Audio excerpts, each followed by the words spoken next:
recursion at the most basic core viewpoint is a function that calls itself.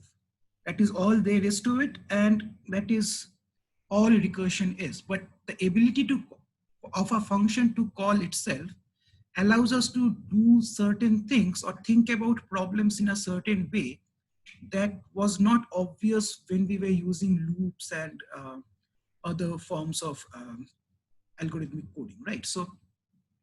Um, so recursion is a weird concept. I mean, I remember that during my college days, I absolutely abhorred recursion. I hated it. But the fact is, I hated it because of this point of view that you have to now think of solving a problem in a slightly different way than we have been accustomed to so far. So for me, give me ability to use a loop, and any day of the week I can solve any problem.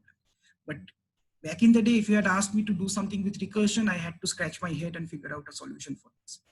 But recursion comes in really, really handy. And we'll also look at certain pitfalls of recursion. And recursion, in a sense, is a nice way of coding, but again, recursion is not the most efficient way of coding. Okay, so we'll look at those things in more detail, but before we do that, the main concept that we need to understand about recursion is what are stacks, why are stacks, and what is the point of them, right? So let's look at this particular example that we had. We had this main function that declared certain variables and called a function called function A. Function A also declared certain variables and then called function B. Then function B declared some more variables, printed some of those things out, and then returned back. It returns back to function A, and then function A finishes off and then returns back to the main function, and then the main function does its printing stuff, and that's all that this code does, right? So this is a simplistic, so to speak, no point code that does not serve any purpose, but we will use this code to first review what stacks are and how they behave and what is the point of stack. Okay, so stacks are essentially a memory dedicated to your program that holds local variables in its system. Okay, so when we have our main function, when it calls this main function, all the local variables in this main function gets pushed down into the stack. And then we call the function for function A, and the same thing happens again. All the local variables for function A gets pushed down into the stack, and then we go to function B, same thing happens. All the variables for function B are pushed down into the stack. Now, once function B is done, it prints out those three values, B1, B2, and B3, and it returns back to function A. So the moment it returns back to function A, all the local variables that were pushed down into the stack have been cleared off. You would notice that in this diagram here, initially when we were in function B, we had these three local variables and their values stored in stack. But once B is done, it returns and all of those variables are erased from stack. So that is the reason. So the same thing would happen once function A is done, function A finishes off, all the function A variables are cleared off from the system, and similarly for main as well. But that is the reason when we say that a function's variables are within that scope and it does not have, so a parent calling function, so for example, function A does not have access to the variables for B1, B2, and B3. That is in function B, right? Why does it not have access to them? Because they were in the stack when function B was called, but once function B is done, those variables do not exist anymore. So that is how your computer maintains scope of your variable, right? So once function B is done, all the scope of all the variables B1, B2, B3 are erased from memory. And similarly for A as well. And similarly, once your main function is done, those are actually cleared off as well from the system, and you end up with a neat and clean stack as you started with.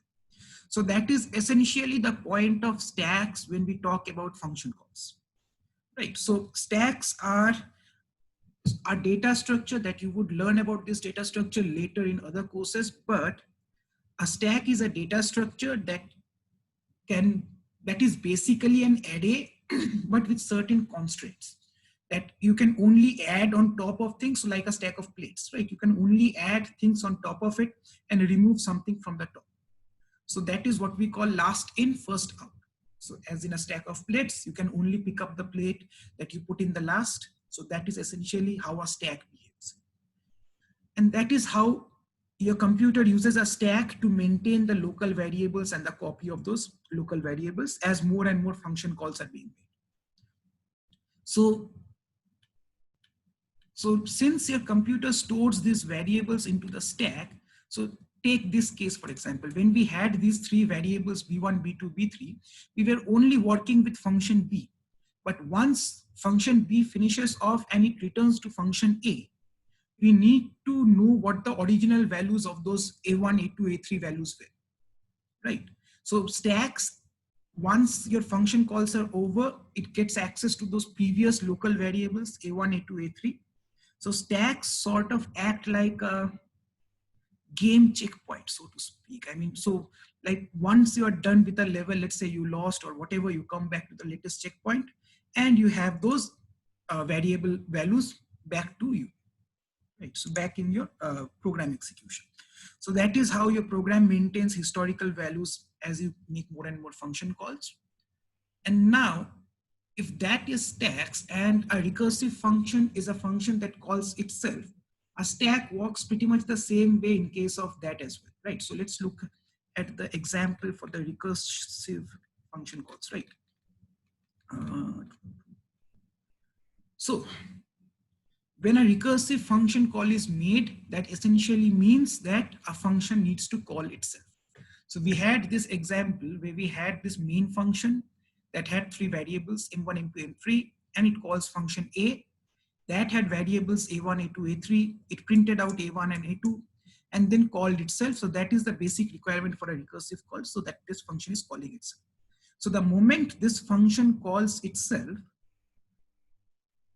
remember a1, a2, a3 are member variables for this function a, right? So when this function calls itself again, it creates a new copy of those variables and pushes them down into the stack. It does not use the same set of variables. So the more you call this function, the more same variable names, but multiple copies of those are being pushed down into the stack again and again and again, right? So when a recursive function calls itself again and again, it maintains multiple copies of those values of those variables separately. They do not share the same stack space. They are pushed down as if they were just normal new function calls. It just happens to be that it is the same function that we are calling, but to the stack, to your computer, there is no difference, right? They are just getting new local variables. So we have these new local variables, a1, a2, a3, again, when you call it again and you call it again. So each time you keep on pushing down these copies of those variables separately. So the first requirement, so a recursive function requires three properties, right? So one is it has to call itself.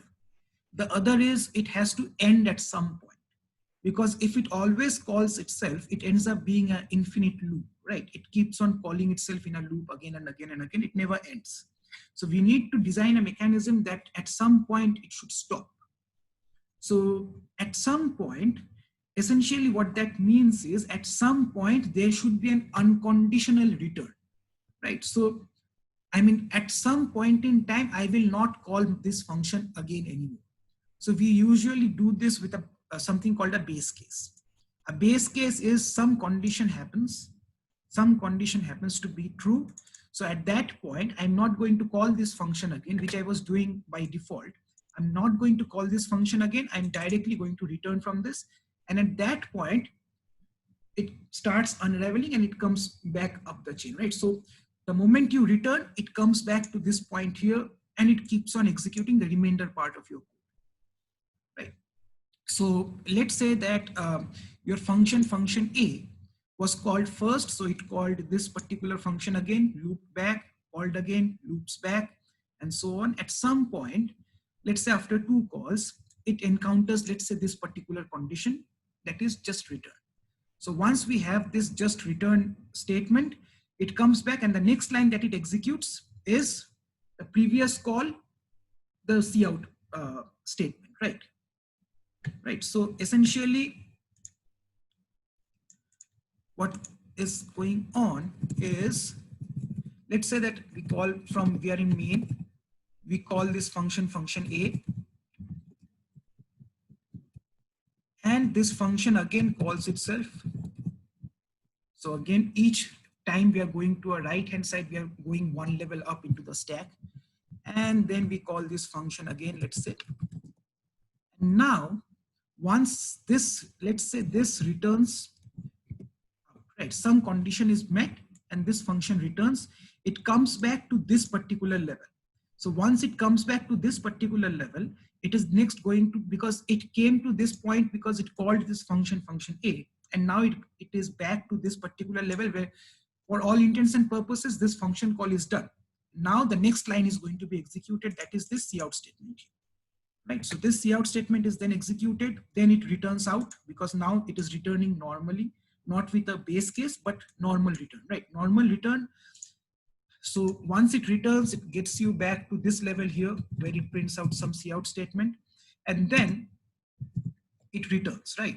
Once it returns, it goes back to the previous function call, does another cout statement, and then returns, and finally it comes out to this main function, and it has its main cout statements until main is done, right? So depending on the number of times your function is being called, your stack grows each time, and once you reach that base case, you keep on coming out of that stack calls, and each time you then continue executing the remainder part of that. So that we talked about three main things about recursion. The first one was it has to call itself. The second one was it has to have a base case, otherwise it would keep on looping infinitely. And the third condition that derives from these two things is that we need a mechanism that reaches this base case over time, right? At some point, I need to be able to reach the base case. Now, in this current situation here, where we had variables A1, A2, and A3, we check if A2 is less than 0, and then we print out A1 and A2, and then we call this function A. Now, looking at this code, I want to ask you guys, would this code ever stop? We do have a base case here, but would this code ever stop looping? Do we ever reach this condition where A2 will be less than 0?